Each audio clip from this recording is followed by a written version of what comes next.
वैया का नस्ताइन, या अल्लाह तेरी इबादत करते हैं और तुझे से मदद मांगते हैं। अस्सलाम वालेकुम लाहौर। 3 अप्रैल को जब हम पार्लियामान में बैठे हुए थे तो प्राइम मिनिस्टर इमरान खान, कुछ जो वहां के रिपोर्टर थे और कुछ मीडिया के पर्सनल थे उनके साथ बैठे हुए थे।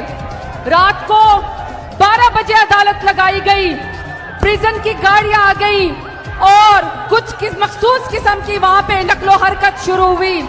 तो प्राइम मिनिस्टर इमरान खान ने उन मीडिया पर्सनल से कहा कि बताओ कोई रह तो नहीं गया। 3 दफा उन्होंने उनसे पूछा कि बताओ कोई ऐसा शख्स रह तो नहीं गया जो मेरे खिलाफ ना हो। तो उन्होंने कहा नहीं खान साहब, कोई रह नहीं गया। तो प्राइम मिनिस्टर इमरान खान ने फरमाया अब वक्त आ गया है, अब वक्त आ गया है कि मैं अब अपने अवाम की अदालत में जाऊंगा, अपने अवाम के पास जाऊंगा। अवाम की अदालत आज यहाँ लाहौर के अंदर यहाँ पे खड़ी है।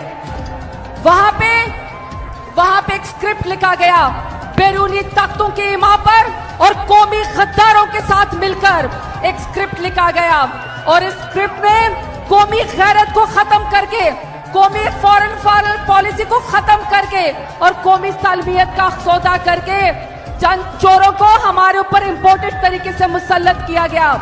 शर्म आती है कि जब परसों काबीना का इजलास हुआ तो लगता था कि सेंट्रल जेल में कैदी अपनी हाजिरी रजिस्टर में हाजिरी लगा रहे हैं और अगर इस काबीना की जमानत जब्त हुई तो लगेगा कि अगला काबीना का इजलास इन कौमी चोरों का सेंट्रल जेल के अंदर होगा।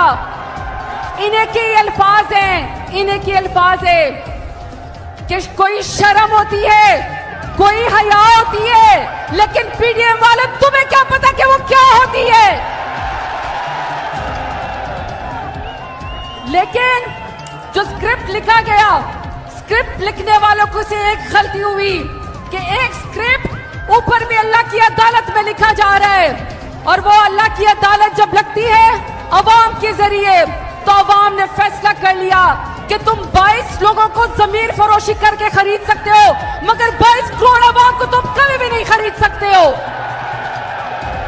और इस 22 करोड़ अवाम ने फैसला कर लिया है कि हम 2/3 अक्सरियत से जब भी अवाम की अदालत लगेगी प्राइम मिनिस्टर इमरान खान को दोबारा हम प्राइम मिनिस्टर इमरान खान बनवाएंगे। 2/3 अक्सरियत से प्राइम मिनिस्टर इमरान खान को जितवाओगे, इमरान खान का साथ दोगे। इंपोर्टेड हुकूमत